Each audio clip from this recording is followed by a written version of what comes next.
So hey guys, welcome back to again. ये देख के आपको पता चल गया होगा कि मैं क्या करने जा रहा हूँ। एक्चुअली मैं फिर से ट्रिप शुरू करने जा रहा हूँ और इस बार मैं जा रहा हूँ नेपाल। नेपाल के बाद मैं जा रहा हूँ अगली डेस्टिनेशन की तरफ। कहाँ जाऊँगा, कैसे जाऊँगा, यदि आप मेरी नेपाल की वीडियोस देखेंगे तो आपको पता चल ही जाएगा। एक्चुअली मैं नेपाल यानी कि मैं इस बार ट्रिप को जाने वाला था इसी मंथ यानी कि फरवरी की 10 तारीख को, लेकिन मैं 15 दिन लेट हो चुका हूँ और मैंने गलती से आज रात की ट्रेन ही बुक कर ली है तत्काल में। और आज की डेट है 24 और मेरी ट्रेन है 25 तारीख की मॉर्निंग सुबह के 12:30 बजे। अभी टाइम कुछ भी नहीं बचा हुआ है। जब मुझे पता चला कि आज ही रात की ही ट्रेन है तो मैंने फटाफट बैग भरना शुरू कर दिया। प्रॉब्लम ऐसा हुआ था कि मुझे मेरी चीज़ें मिल ही नहीं रही थी, ना यहाँ पे ना इसमें, तो मेरे 2 घंटे इसमें चले गए। अभी तो मैंने सिर्फ आधा ही बैग भरा हुआ है, बहुत सारे सामान लेना बाकी है। ये बैग तो पूरा खाली है, इसमें तो पूरा मैं इलेक्ट्रॉनिक्स आइटम ही भर लेता हूँ। और यहाँ पे देखो मेरा लैपटॉप भी नहीं है अभी फ़िलहाल के लिए, क्योंकि मैंने दोस्त को दिया हूँ, उसमें कुछ प्रॉब्लम्स आ रहे हैं। अभी तो आप इतना थोड़ा सा तो क्लीन देख रहे हो, लेकिन जब मैं पैकिंग कर रहा था ना ये सब फैला हुआ था, लेकिन मैंने फटाफट करके मैंने वो कर लिया। लेकिन 2 टी-शर्ट मुझे मिल नहीं रहे थे, 2 घंटे बाद मुझे वो मिले। मेरा टाइम उसमें ही चला गया कि कहाँ है, इसमें इसमें बहुत ढूंढा, बगल वाले रूम में मिला ही नहीं। चलो यार कोई ना, इस बार मैं सिर्फ घूमने के इरादे से ही जा रहा हूँ, ना काम के सिलसिले में और ना ही बिजनेस के सिलसिले में। और ऐसा नहीं कि मैंने वो सब छोड़ दिया है, उसको मैं करूँगा लेकिन सही टाइम आने के बाद ही। क्योंकि अभी मैं नेपाल जाऊँगा, वो भी चीज़ करूँगा, तो मुझे नहीं लगता कि मैं मुझे जैसा घूमना चाहिए वैसा मैं घूम पाऊँगा और वीडियोस में बना पाऊँगा। यदि आपने मेरे केन्या के वीडियोस देखे तो उसमें मैंने ठीक से इन्फॉर्मेशन भी नहीं दी है, क्योंकि इतना माइंड फॉक हो गया था कि समझ ही नहीं आ रहा था क्या करूँ, यहाँ या वहाँ। फिर इन्फॉर्मेशन कलेक्ट करना, एडिटिंग के वक्त सबसे ज़्यादा माइंड फॉक होता है, क्योंकि सॉफ्टवेयर क्रैक होने के कारण बार बार क्रैश हो जाता है। तो ऐसा समझो कि मेरा केन्या की ट्रिप फेल हो गई है वीडियोस के लिए सिर्फ। जैसे मुझे घूमना चाहिए था वैसा तो मैं घूम चुका हूँ, लेकिन अभी इस बार ऐसा नहीं होगा। इस बार मैं आपको जहाँ भी जाऊँगा आपको प्रॉपर डिटेल्स भी दूंगा। अभी देखो, अभी दोपहर के बजे हैं 3:30 और मुझे अभी खाना भी खाना है और उसके बाद मुझे जाना है सानपाड़ा, जो कि वाशी के नियर बाई है। मेरे घर से लेके सिर्फ 15 किलोमीटर का रास्ता है। तो मुझे वहाँ जाके मेरा पार्सल कलेक्ट करना है, जो कि मेरे मेरा जो पार्सल है वो कल आने वाला है। कल आने के बाद उसका कुछ मतलब नहीं है, क्योंकि मुझे चाहिए आज और मैं वो कैरी करने वाला हूँ साथ में। तो मुझे खुद कलेक्ट करने उनका ऑफिस जाना पड़ेगा। फिर वहाँ से आने के बाद मुझे जाना है वर्कआउट के लिए, और मैं नहीं चाहता कि वर्कआउट मेरा स्किप हो जाए, क्योंकि मुझे पता है कि मैं जब ट्रैवल करने जाऊँगा तो जैसे मुझे चाहिए मैं वर्कआउट नहीं कर पाऊँगा। लेकिन मैं इस बार कोशिश करूँगा, मुझे कोशिश करनी ही पड़ेगी। अभी जहाँ पे मैं घूमने जाऊँ, हो सकता है मैं नेपाल में ट्रैवल ना करूँ, सॉरी वर्कआउट ना करूँ, लेकिन उसके बाद मैं जिस डेस्टिनेशन की तरफ जाने वाला हूँ वहाँ पे मैं 100% ट्राई करूँगा कि वहाँ पे मैं वर्कआउट करूँ। लेकिन आज कुछ भी करके मुझे हार्ड वर्कआउट करना ही है, इंटेंस वाला। क्योंकि ट्रेन में मेरे आई थिंक 30 या 35 घंटे जाएंगे। ऑफिशियली टाइम है 30 घंटा, तो मुझे नहीं लगता कि 30 घंटे में मैं एग्जैक्टली पहुँच जाऊँगा। ऊपर नीचे पकड़ना ही पड़ेगा, 2 घंटा 5 घंटा भी हो सकता है, 8 घंटा कुछ बड़ा ज़्यादा इशू आया तो चलो यार टाइम वेस्ट नहीं करते, क्योंकि टाइम बहुत कम बचा हुआ है। लगता है कि बहुत ज़्यादा टाइम है, लेकिन यू नो गाइस, टाइम की वैल्यू उसी के समझती है जिसके पास वो टाइम चल के आता है। चलो यार जाते हैं फटाफट, आपको भी दिखाता हूँ कौन से ऑफिस जा रहा हूँ और क्या सामान है। एक्चुअली इस तरीके का कुछ खाना है और खा के फटाफट जाते हैं। आपको बता दूँ मैं क्या खा रहा हूँ। ये चिकन है, मैंने खुद बनाया हुआ है, ये भाकरी और ये है पास्ता। ये खा के फटफट जाते हैं ऑफिस। ऑफिस के आने के बाद जाएंगे वर्कआउट के लिए, और वर्कआउट के बाद मैं तो बिजी ही रहूँगा, पता नहीं मैं वीडियो शूट कर पाऊँगा या नहीं, लेकिन ट्राई करूँगा। तो चलो खाते खाना निकलते हैं।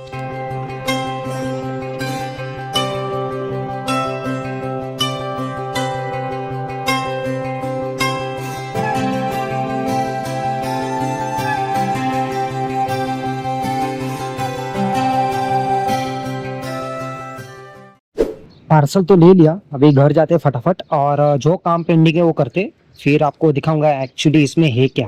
ये रहा कुरियर ऑफिस और इसके जस्ट सामने ही मुझे गोकुल दूध की फैक्ट्री दिखाई दी।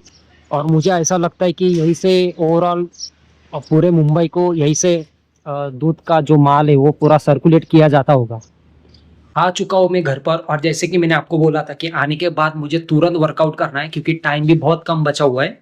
और बाहर वर्कआउट को जाने से पहले मैं घर पर ही 50 स्क्वाट्स मारूंगा, देन उसके बाद 25 पुशअप्स, देन बाहर जाके मैं रनिंग प्लस वॉकिंग करूँगा और उसके बाद स्ट्रेचिंग, एंड पॉसिबल हुआ तो रिमेनिंग 50 स्क्वाट्स वहीं पर मारूंगा, या फिर घर पे आने के बाद remaining 50 squats, remaining 25 pushups, and फटाफट वर्कआउट करते और निकल दे। और मैं 50 स्क्वाट्स मारने वाला हूँ। देखो यहाँ पर स्क्वाट्स, और यही पर मेरा अपना हथियार है पुशअप मारने के लिए। दिखाता हूँ मैं कैसे मारता हूँ। तो शुरुआत करते हैं 50 स्क्वाट से।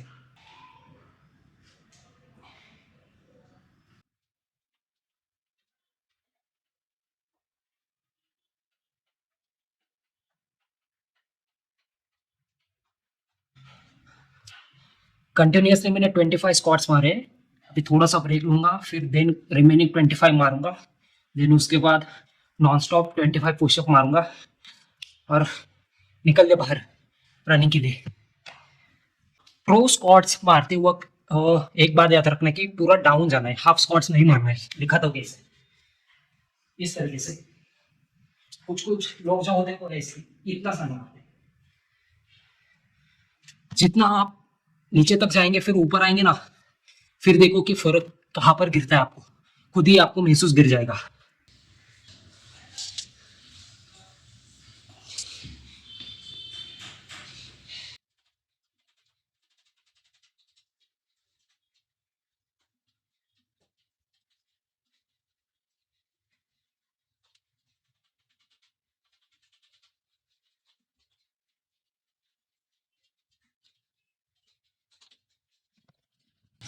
आधी एनर्जी है ना मेरी स्क्वाट और पुशअप में चली जाती है। अभी तो बाहर जाके रनिंग भी करनी है, तो रनिंग मेरी आई थिंक 5 या 6 किलोमीटर हो ही जाती है, क्योंकि मेरा टाइम जो ड्यूरेशन होता है बहुत कम होता है ना। यही कारण है कि वो बहुत कम किया जाता है मेरे लिए। मेरी आधी एनर्जी घर पर वर्कआउट करने में ही चली जाती है, और तो बाहर जाके रनिंग भी करनी है। लेकिन भाई एनर्जी तो लाना पड़ेगा, यही उम्र होती है जवानी में जोश दिखाने के लिए। और बाहर में तो कैमरा नहीं लेके जा सकता, तो आप लोग मेरा विश्वास भी नहीं करेंगे, वो तो पता है मुझे। लेकिन स्क्रीन के ऊपर मैं कुछ एक स्क्रीनशॉट तो डालूंगा ताकि आपको भरोसा थोड़ा सा आ सके। तो चलिए यार, जाते बाहर, टाइम बहुत कम बचा हुआ है। रात के 11:15 बजे और मेरी ट्रेन है रात के ही 12:30 बजे, यानी कि मॉर्निंग के 12:30 बजे। मेरे पास बिल्कुल भी टाइम नहीं बचा हुआ है। मैं वर्कआउट के आने के बाद तुरंत फटाफट काम पे लग गया, क्योंकि टाइम बचा ही नहीं मेरे लिए। चलो अभी फटफट जाते हैं रेलवे स्टेशन, और उधर ही मैं आपको मिलता हूँ। So hey guys, very good morning from Gorakhpur, Uttar Pradesh. आप लोग सोच रहे होंगे कि मैं घर से यानी कि मुंबई से सीधा गोरखपुर कैसे पहुंचा। एक बार मुझे फ्री होने दीजिए, फिर मैं आपको बताऊंगा कि यहाँ पे एग्जैक्टली पहुंचा कैसे। एक बार मुझे बस ढूंढने दीजिए बॉर्डर तक जाने के लिए, फिर मैं आपसे बात करता हूँ। एरिया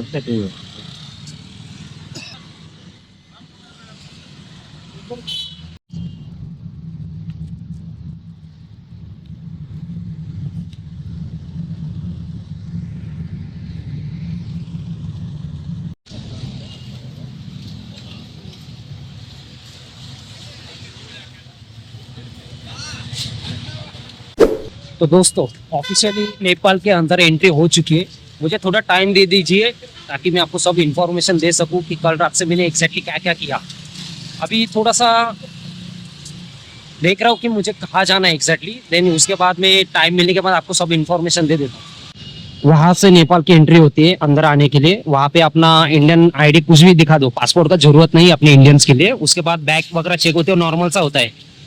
हम इंडियंस के लिए बहुत आसान है नेपाल में एंट्री करना। देन उसके बाद माहौल कुछ इस तरीके का होता है नेपाल के अंदर जाने के लिए।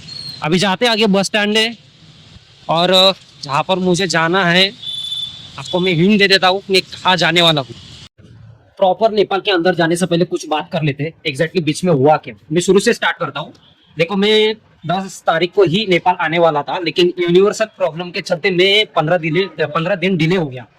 तो मैंने क्या किया, 24 तारीख को मॉर्निंग को ही तत्काल में टिकट बुक कर ली, और अगले ही दिन 25 तारीख को मॉर्निंग में सुबह के 12:30 बजे ही मेरी ट्रेन थी। तो मेरे पास 24 घंटे से भी कम टाइम बचा हुआ था। तो मैंने फटाफट बैग पैक किया, जो आप पहले भी देख चुके हो। देन उसके बाद मैं चला गया वर्कआउट के लिए। वर्कआउट में मेरा बहुत टाइम चला गया। आप स्क्रीन के ऊपर भी देख सकते हो कि मैंने कितना वर्कआउट किया है। अभी से वर्कआउट करके मेरा मतलब नहीं था, आने के बाद मुझे स्ट्रेचिंग भी करनी है। जब उसके बाद मैं कुछ सामान वगैरह लेने गया, उसमें टाइम लग गया। फिर मुझे शावर लेनी थी, उसमें टाइम लग गया। एक्चुअली मेरे पास टाइम था, लेकिन मेरी एक गलती हो गई कि मैंने जहन में एक ही रखा कि मुझे जो ट्रेन पकड़नी है वो स्टार्ट से ही पकड़नी थी, जबकि वो ट्रेन ठाणे रेलवे स्टेशन पे आने ही वाली थी। तो सब कुछ करते करते मुझे रात के 10:30 बज गए, और 10:30 बजे में बिना खा के निकल गया, और साथ में मैंने 2 वड़ा पाव कैरी कर लिया था। मैंने सोचा था कि कुर्ला जंक्शन पे जाने के बाद मैं खाऊंगा, फिर आपसे बातें सब शेयर करूंगा। लेकिन हुआ ऐसा कि वो ट्रेन में जब ठाणे रेलवे स्टेशन पहुंचा, एक्चुअली मेरे घर से कुर्ला जंक्शन जाने के लिए जहाँ से वो ट्रेन छूटने वाली है, उसका डिस्टेंस है मैक्सिमम 1 घंटा। यदि लोकल ट्रेन वहां जाने के लिए डिले होते तो, वरना आधा पौन घंटे में पहुंच जाता हूँ। तो मैं घर से 10:30 बजे निकला, मेरी ट्रेन थी सुबह की 12:30 बजे। तो आप सोचो कि मेरे पास कितना टाइम कम बचा हुआ था। मुझे कुछ भी करके 12 बजे तक तो पहुंचना ही था। तो जब मैं ठाणे रेलवे स्टेशन पहुंचा, मैं घर से निकलने के बाद ठाणे रेलवे स्टेशन में 15 मिनट में पहुंच जाता हूँ इजीली। और मैं जब ठाणे रेलवे स्टेशन पहुंचा तो मुझे पता था कि ये ट्रेन यहाँ से पास होके ही जाएगी, तो मैंने ज़्यादा लोड नहीं दिया और मैं वहीं पे स्टे करना समझा। तो मेरे हाथ में 1.5 घंटा।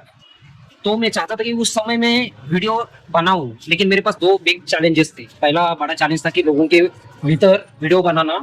दूसरा ये चैलेंज था कि जब भी मैं वीडियो बनाना शुरू कर दूं तो वहाँ पे कंटिन्यूसली ट्रेन की अनाउंसमेंट हो रही थी और ट्रेन की हॉकिंग चल रही थी। तो मुझे नहीं लगता कि विदाउट माइक मैं वीडियो शूट भी करूं तो वो आपको आवाज क्लियर आ सकती। तो फिर मैंने सोचा कि क्यों ना फिर ट्रेन के अंदर वीडियो बना लूं, लेकिन ट्रेन के अंदर पॉसिबल था ही नहीं।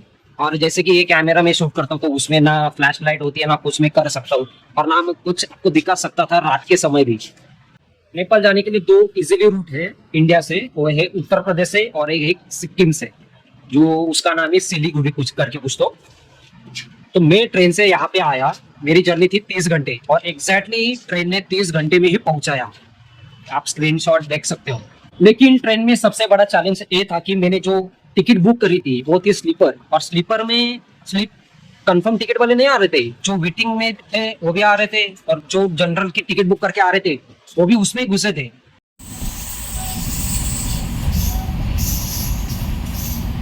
और उसके कारण वो कोच इतना फुल हो गया था ना। अभी 30 घंटे की जर्नी है, तो ऑफकोर्स लोगों को टॉयलेट जाना तो प्रेफर करेंगे ही लोग, लेकिन टॉयलेट्स इतने गंदे होते हैं ना स्लीपर कोचेस में। आपको मैं सजेशन दे देता हूँ कि आप यदि लॉन्ग जर्नी करना चाहते हो तो स्लीपर सीट कभी भी बुक मत करना। प्रेफर करो कि 3 AC या फिर 2 AC में। थोड़ा सा पैसा जा रहा है तो जाने दीजिए, लेकिन उसमें ही सफर करके जाइए। स्लीपर में बहुत दिमाग का दही हो जाता है। और मैं चाहता तो सुबह में वीडियो भी शूट कर लेता ट्रेन के अंदर ही, लेकिन मैंने क्या किया मतलब मैंने ऑब्जर्व करना बेटर समझा उस टाइम। और मैंने ऑब्जर्वेशन में ये देखा कि लोग क्या करते थे, जो भी स्टेशन आते थे ना, मेरी जो ट्रेन है कुर्ला से जब निकलती है उत्तर प्रदेश जाने के लिए, तो टोटल वो 45 स्टेशन पे रुक के जाती है, और हर स्टेशन पे कोई ना कोई तो इंसान खाने के लिए लेता ही था। खास करके मैं स्लीपर कोच की बात कर रहा हूँ। तो वो लोग क्या करते, जो खाना लेते थे ना, सपोज ट्रेन में अभी बहुत फेमस है, जो ट्रेन के अंदर कैटरिंग होती है, तो वो लोग आते हैं हर 5 या 10 मिनट में आते और बोलना शुरू कर देते, अंडा राइस, चिकन बिरयानी ये वगैरह ऐसा वैसा। तो लोग ले लेते, केले वाले आते तो वो लेते हैं, खा लेते हैं। फिर जो कचरा है ना, कचरा ट्रेन के बाहर ऐसे ही फेंक देते हैं रोड पे। अरे ये क्या बात है भाई, तुम लोग खा रहे हो फेंक दे रहे हो। और ट्रेन के अंदर डस्टबिन होता है यार, जो आप हाथ धोने जाते हो ना, वहाँ पे डस्टबिन होता है, और वहाँ पे यदि जगह फुल हो जाती है तो बैग में रखो। वैसा नहीं भाई, लोग खाली सीधा फेंक देते तुरंत। और इसकी जिम्मेदारी, इसकी रिस्पॉन्सिबिलिटी किसकी होगी भाई? गवर्नमेंट लेगी, और गवर्नमेंट कितना लेगी? और टॉयलेट इतने गंदे होने के चलते है ना, मैंने कुछ ना खाना ही प्रेफर किया। लेकिन मैंने जो 2 वड़ा पाव खाए थे तो मैंने 2 दिन खा लिए, लेकिन टॉयलेट का जो जुगाड़ था मैंने लगा दिया। कैसे लगा लिया ये तो मैं आपसे शेयर नहीं करूंगा, क्योंकि मैंने चाहता कि इसकी वजह से वहां पे भीड़ जमा हो जाए। लेकिन जो लोग स्मार्ट है वो बराबर जुगाड़ लगा लेंगे कि कैसे करना होता है। और सबसे घटिया चीज मुझे एक लगी, और एक कचरा लोग बाहर फेंकने के अलावा, जो ट्रेन में जो सेल करने आते हैं ना खाने वाले, उनके अलावा जो टोबैको होते हैं ना भाई, वो लोग सेल करने आते हैं ट्रेन के अंदर। और तो क्या बोलूं इसके आगे में, क्योंकि लोग खाएंगे तो थूकेंगे इधर ही ना, ट्रेन के बाहर कितना फेंकेंगे लोग। जो जिधर हम ब्रश करते हैं भाई, लोग उधर पे थूक रहे हैं। इसकी रिस्पॉन्सिबिलिटी है गवर्नमेंट की, रेलवे से खास करके। ट्रेन जर्नी के अंदर में बहुत बोर हो चुका था, तो जितने भी स्टेशन पे वो रुक रहे थे ना, तो मैं आई थिंक मुझे लग रहा है कि मैं 10 स्टेशन के बाहर उतर ही चुका हूँ। फिर रात तक उनसे भी समय हो, लेन आती नहीं थी, उतर जाता था। सुबह वो उतर जाता था, मजा लेता था थोड़ा घूमने के लिए। और कल के दिन 2 बड़े कांड हो गए ट्रेन के अंदर। एक तो किसी ने चेन खींच ली, लेकिन वो अफवाह है ऐसा मुझे लगता है, तो अफवाह को मैं आपके साथ शेयर नहीं करूंगा। और दूसरा कांड ये हुआ है कि रात के 11 बजे मैं सोने गया, तो 12 बजे किसी आया भाई कानपुर से, और जितने भी अनऑफिशियल जो टिकट वाले थे, मतलब जो जिसकी कंफर्म नहीं थी और जो जनरल से ट्रैवल कर रहे थे, उनको सब हटा दिया उधर से। जिनके साथ मैंने 24 घंटे नहीं, आई थिंक 15 घंटे तो बिताए थे मैंने, उनको हटा दिया उधर से लिटरली। और आपको बता दूं कि आप यदि स्लीपर कोच से यदि जाने की कोशिश कर रहे तो मेक श्योर आपका टिकट कंफर्म होना चाहिए। नहीं तो फिर क्या करते हैं मालूम है क्या, बड़े बड़े स्टेशन पे टीसी आ जाते हैं और आपको फाइन मारेंगे ही, मतलब मारेंगे। फाइन थी 1100 रुपए, मैंने जो टिकट बुक किया है वो 1000 रुपए। और फिर जरूरी नहीं कि वो आपको वहां से, मतलब वहां आपको बैठने देंगे या सोने देंगे। एक कोई ना कोई तो आएगा और आपको वहां से भगा देगा, क्योंकि किसी ना किसी की तो टिकट कंफर्म हुई रहती है अगले स्टेशन पे। तो बेटर आपको सजेशन यही कि आप जा रहे हो तो 3 AC का टिकट कंफर्म करके ही जाइए। स्लीपर कोच में जाने को प्रेफर करिए ही। स्लीपर कोच में इंग्लिश टॉयलेट होता है, लेकिन विदाउट जेट स्प्रे। यदि आपको जेट स्प्रे चाहिए तो फिर आपको AC कोच में ही मिलेगा। और एग्जैक्टली 30 घंटे बाद मैं गोरखपुर स्टेशन पहुंचा, और स्टेशन के बाद मुझे आना था नेपाल बॉर्डर। तो नेपाल बॉर्डर आने के लिए आपके पास 2 ऑप्शन होते हैं, एक बसेज चलती है और या तो फिर प्राइवेट ट्रांसपोर्टेशन। प्राइवेट ट्रांसपोर्टेशन आपको हाई चार्ज करेगी, लेकिन समझदार बनो, स्मार्ट बनो भाई, किधर भी जाके आप 300 रुपए ही पे करना। 300 रुपए के नीचे मुझे लगता नहीं कि आपको कोई लेके जाएगा। और बस से यदि आप जाना चाहते हो तो फिर 100 या 200 रुपए लगते हैं। लेकिन मेरे साथ और एक नेपाली भाई थे, वो भी मुंबई से आए थे, तो हमारी दोस्ती उधर ही जम गई थी। तो हुआ एक था कि वो बोले यार चलो जाते हैं, ये फास्ट जाएगी, वो कब निकलेगी कब जाएगी पता नहीं। फिर 100-200 के लिए हम रोए नहीं, फिर निकले उधर से। लेकिन प्रॉब्लम ये हुआ कि जब हम गाड़ी में बैठे ना, तो मैंने भाई को बोल दिया था कि जो ड्राइवर थे ना, उनको बोल दिया कि मैं सामने बैठूंगा, क्योंकि मुझे सामने बैठना है, क्योंकि मुझे वीडियो बनानी है। लेकिन उन्होंने क्या किया, लेडीज को बिठा दिया। मैं आया पीछे पीछे आने के बाद वो रुके नहीं। जो 7 सीटर थी उसको उन्होंने 8 सीटर बना दी। तो मेरी जगह पे लेडी आ गई और मैं पीछे आ गया, तो मेरा और माइंड फक हो गया सुबह सुबह। और मैं वहां पीछे बैठ के क्या वीडियो बनाऊं। तो जो इन्फॉर्मेशन या जो बातें मुझे आपसे करनी थी, यदि मैं ट्रेन में तो नहीं कर पाया, लेकिन मैं गाड़ी में तो करके आपको बता ही सकता था, लेकिन वो भी पॉसिबल नहीं हो पाया। तो अभी मैं नेपाल के अंदर एंट्री तो कर चुका हूँ, और मेरे बॉर्डर के पहले ही मैंने करेंसी एक्सचेंज की है। और एक इंडियन रुपीज में आते हैं 1.6 नेपाली रुपीज। और करेंसी के बारे में, और मैं यहाँ से कहाँ जाऊँगा, क्या करूँगा, इसके बारे में आपको थोड़ी देर के बाद मैं इंफॉर्मेशन देता रहूँगा। नेपाल इंटर करने के पहले मैं बॉर्डर पे वीडियो बना रहा था, तब मुझे किसी ने आवाज़ दिया कि करेंसी एक्सचेंज करना है, तो मैंने वहीं पे करेंसी एक्सचेंज कर ली। और मैं वहाँ पे वीडियो बना नहीं पाया, क्योंकि वहाँ पे आर्मी होती है ना, तो वहाँ पे वीडियो ना बनाना ही बेटर होती है। और एंट्री बहुत सिंपल होती है इंडियंस की है। और अंदर आते ही मैंने फिर सिम कार्ड ले लिया। सिम कार्ड की प्राइस है 300 विथ 7 GB इंटरनेट। देन उसके बाद आपको रिचार्ज कंटिन्यूसली करना पड़ता है। तो चलो अभी जाते हैं, मुझे ऐसी जगह पे जाना है, मैं आपको हिंट दे देता हूँ बाद में। तो पहले मैं ट्रांसपोर्टेशन देखता हूँ कि वहाँ पे जाना कैसा होता है। बॉर्डर के पहले मैंने करेंसी एक्सचेंज कर ली, देन एंट्री करने के बाद मैंने फिर सिम कार्ड ले लिया। और अभी मैं जा रहा हूँ लुम्बिनी। लुम्बिनी एक ऐसी जगह है जहाँ पर एक राजकुमार पैदा हुए थे, और उन्होंने आगे चलकर पूरी दुनिया की सोच बदल डाली। टूरिस्ट यहाँ पे आते हैं, सिर्फ पोखरा और काठमांडू जाते हैं, लेकिन लुम्बिनी नहीं जाते। लुम्बिनी मैं आपको जाके दिखाऊंगा कि वो किस चीज़ के लिए फेमस है।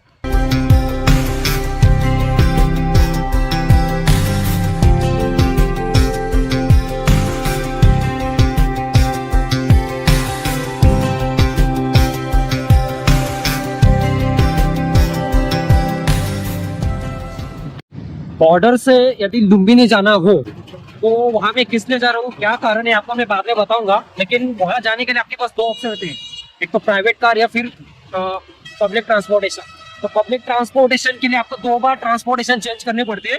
मैंने एक बार तो किया, लेकिन अभी मैं और एक बार चेंज करने जा रहा हूँ। ये देखो,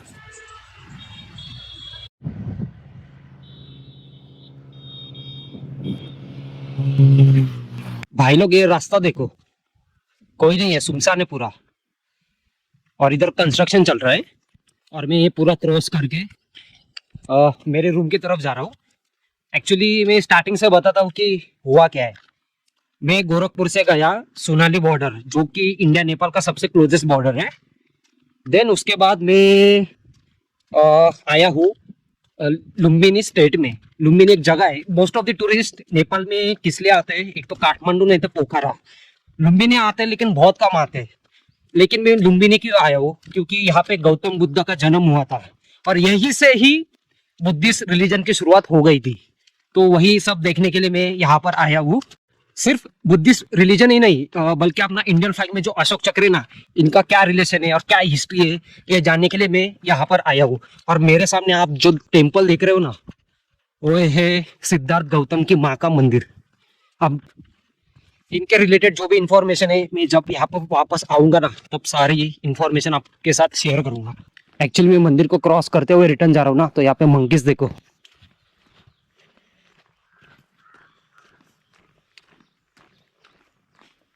मुझे बस सामने से पूछना नहीं चाहिए सिक्योरिटी वालों ने कि तू इतना सब बैग वगैरह लेके अंदर कैसे घुसा, बल्कि मैं आप लोगों के साथ वो शेयर किया नहीं कि मैं घुसा कैसे हूँ।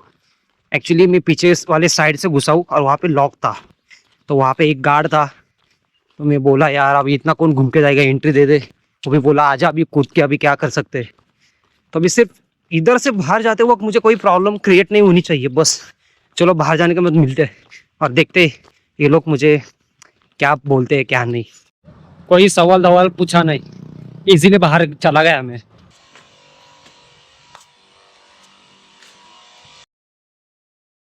को बता दूं कि ये जो पिलर है ना, सीमेंट से बना हुआ नहीं है, स्टोन का पिलर बना हुआ है।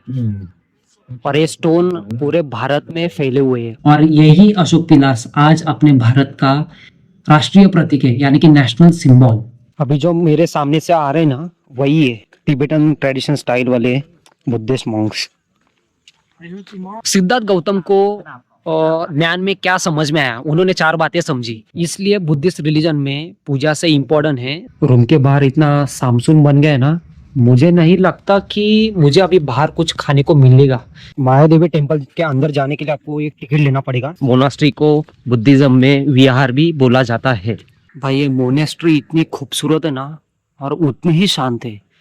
लेकिन मैंने गलती किया कि मैंने वहां से ऑटो ले लिया, और ऑटो चलाने वाले थे इंडियन सब वहाँ पे आगे से। बाबा एक गलती को सुधारना पड़ेगा, नहीं तो फिर बहुत बड़ा लोचा हो जाएगा। यदि सबको दुख है तो जीवन का अर्थ क्या है। 1947 में जब नया भारत बन रहा था, नया राष्ट्र बन रहा था, तो सवाल उठे कि नया भारत किस चीज का प्रतीक बने। इस घटना को बाबा साहेब आम्बेडकर ने जानबूझकर धम्म चक्र प्रवर्तन रखा। ये जो आर्किटेक्चर सब देख रहे हो ना, ये सब चाइनीज आर्किटेक्चर और डिजाइन से ऐसा प्रतीक रखा जाए जो पूरे इंडिया को रिप्रेजेंट करे, और वो किसी एक धर्म का। अशोक चक्र का और इंडियन फ्लैग से क्या लेना देना था पहले। लुम्बिनी में 9 बजे के बाद बाहर खाना खाने के लिए जाना ही मत, क्योंकि सिर्फ 0.1% चांसेस होता है कि आपको खाना मिल जाएगा या तो फिर नहीं मिल जाएगा। बाबा साहेब आम्बेडकर ने बुद्धिज्म ही चुना, क्योंकि बुद्धिज्म तो यहाँ पे ज्यादा जोर से बात करना अलाउड होता ही नहीं है। और ये जानबूझ के ऐसा किया जाता है क्योंकि लोग वही महसूस करें जो सिद्धार्थ गौतम को जब एनलाइटमेंट मिला, तभी से वो सिद्धार्थ गौतम से बने गौतम बुद्ध। तो इसका बुद्ध से क्या संबंध है। तो बुद्ध कोई भगवान नहीं थे। अभी मैं हूँ लुम्बिनी में, और लुम्बिनी वह जगह है जहाँ पर राजकुमार पैदा हुए थे, और आगे चलकर उन्होंने दुनिया को शांति और सोचने का नया तरीका दिया। और इसके बाद क्या हुआ,